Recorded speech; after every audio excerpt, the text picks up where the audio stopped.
प्रिय बच्चों, जय श्री राधे, जय श्री श्याम। आज आप पढ़ेंगे lesson number 2 a gift of chappals का सेकंड सीन पढ़ने जा रहे हैं। आप ध्यान से सुनने की कोशिश करें। मृदु crept up to the window. Lally was sitting in little distance away, awkwardly holding her violin and bowstring, her elbow jutting out and her eyes glazed with concentration. In front of her, with most of his back to the window, was the bony figure of the music master. He had a mostly bald head with a fringe of oiled black hair falling around his ears and an old-fashioned tuft.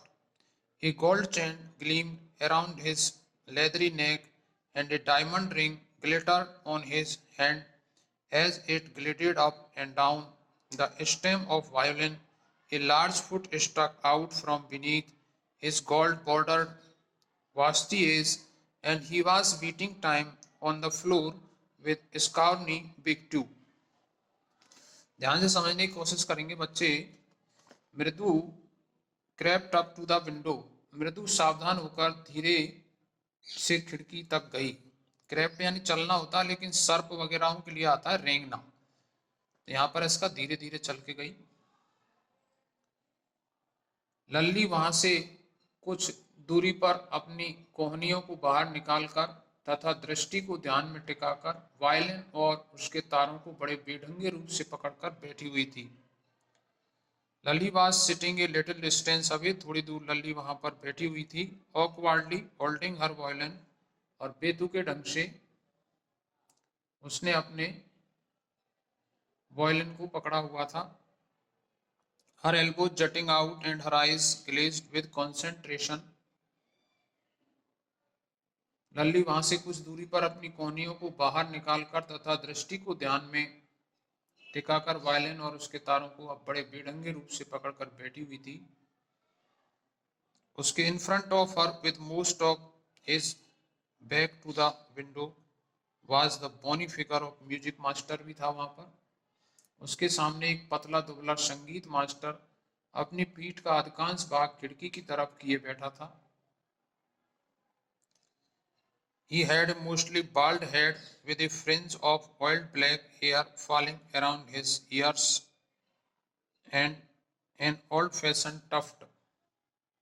उसका अधिकांश सिर गंजा होते हुए भी उसके तेल लगे हुए काले बाल माथे व कान के इर्द गिर्द लटके हुए थे, और पारंपरिक रूप से उसके सिर पर एक बालों का गुच्छा था, अर्थात उसकी चुटिया थी, tuft. A gold chain gleamed around his leathery neck, and a diamond ring glittered on his hand as it glided up and down the stem of violin. और उसकी कठोर गर्दन में सोने की जंजीर चमकती थी, और जब वह वायलिन के तारों को अपने हाथ से ठीक ढंग से चलाता था तो उसके हाथ में हीरे की अंगूठी चमकती थी।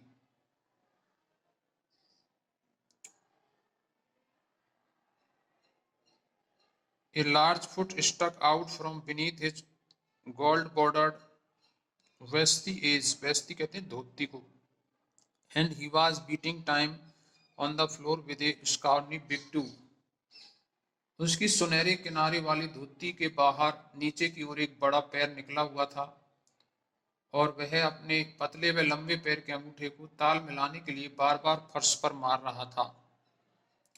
He played a few notes. Lally stumbled behind him on her violin, which looked quite helpless. उसने यानी संगीत मास्टर ने कुछ संगीत के स्वर बजाए। लल्ली ने उन स्वरों का अनुसरण रुक रुक कर अपने वायलिन पर किया, जो उसके हाथों में बिल्कुल असहाय और अप्रसन्न दिख रहा था। And unhappy in her hands.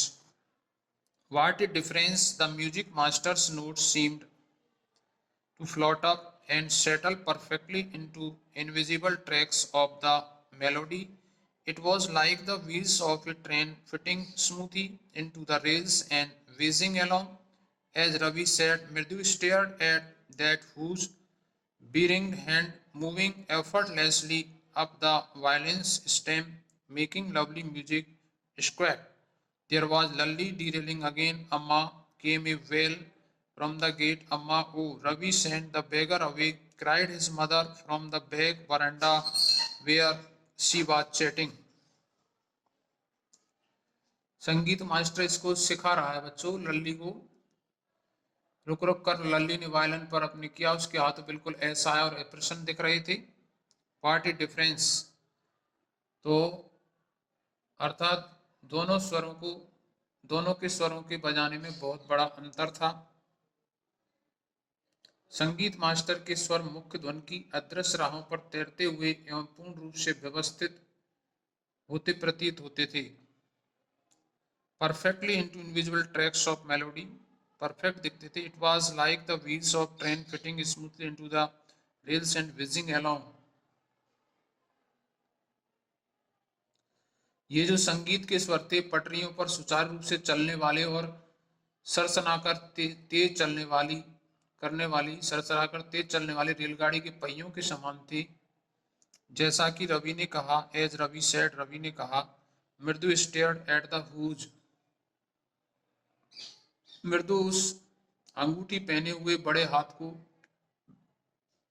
एकटक देखती रही जो वायलिन के तारों पर बिना किसी यत्न के चल रहा था और मधुर संगीत निकल रहा था।